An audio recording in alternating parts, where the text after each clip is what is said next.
Hello, students. This is Mr. Martyr with our second part and our dramatic conclusion to the bureaucracy in government. And in this video, we're going to talk about bureaucracy and how it interacts with the democratic process. So how does the president control the bureaucracy? Well, you do this through a couple ways. You control the bureaucracy by obviously appointing the right people. You'll appoint people to your cabinet and to the various departments that have an expertise in your area, typically. We've seen in recent administrations that this isn't always the case. And we said also in class that one of the problems that President Trump may be experiencing with his cabinet is that he comes from the private sector where he has more autonomy over his business. The bureaucracy is not like that. You know, bureaucrats come and go, presidents come and go, but bureaucrats stay. So typically, you appoint the right people that will carry out your policy agenda. The other issue is the president can issue executive orders. Now, everyone assumes that when a president signs an executive order, you know, it has this great transformational power. And they're correct to a degree. Executive orders have the full force of law, but it only impacts the executive department and the executive's ability to enforce the laws. So typically when you see the president sign an executive order, it's doing something or changing something within the executive branch. The other way a president can shape the bureaucracy is to alter an agency or department's budget. That is critical. So for example, if you have a president, a conservative president like Donald Trump, who does not particularly rank environmental protection as a high priority, you can cut the budget of the EPA and divert that money elsewhere. So what does that mean? If Congress passes the budget and limits the EPA's funding, well, now they don't have the resources or the money to hire extra staff or extra scientists or specialists that can enforce environmental regulations. All right. Or you can reorganize an agency. Even though we say Republicans tend to favor a smaller government, the size of the government expanded under the presidency of George W. Bush. But again, events called for special circumstances. After 9/11, President Bush needed to reorganize and centralize our intelligence gathering community, so he created the Department of Homeland Security. And this was a way that the president could assess threats to the domestic United States.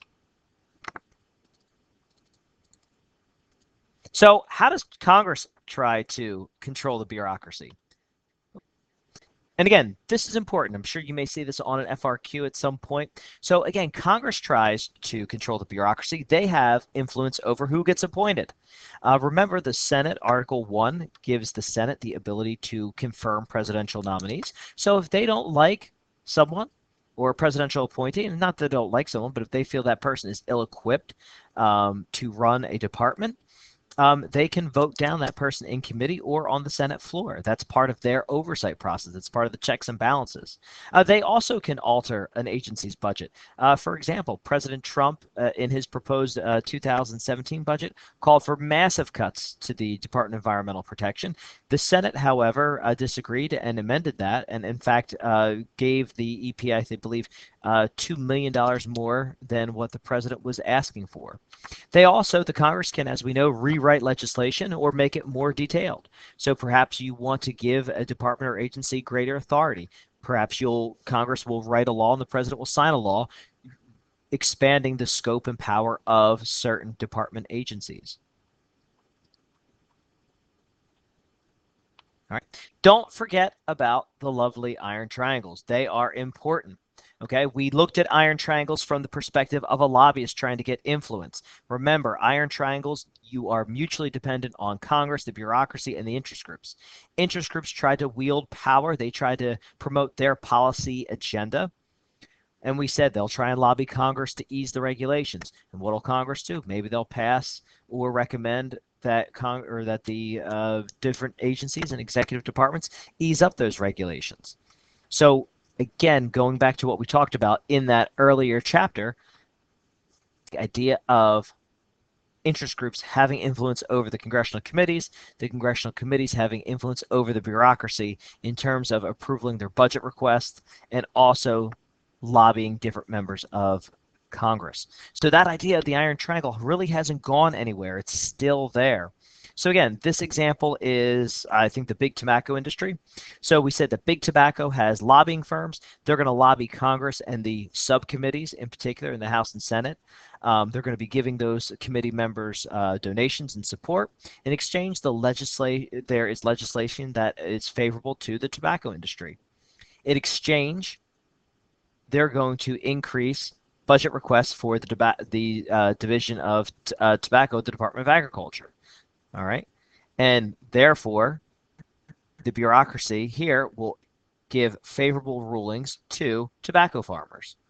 And in exchange, the interest groups will also provide information and support budget requests to the bureaucracy. Some call it a vicious cycle, but all three of these elements are based off each other. They're based on mutual understanding and mutual beneficial or mutual beneficence to each other.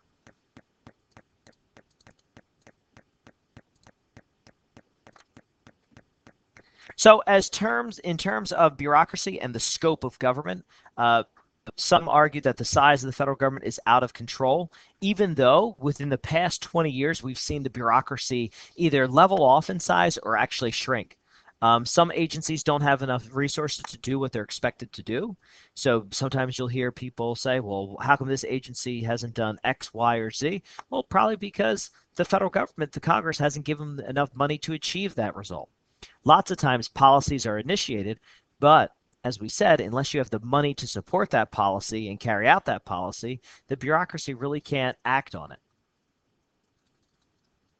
All right. So that kind of goes over. That's the third part of our overview of bureaucracy. Make sure you complete that take-home test over spring break. If you have any questions, you can tweet at me or you can post on Edmodo.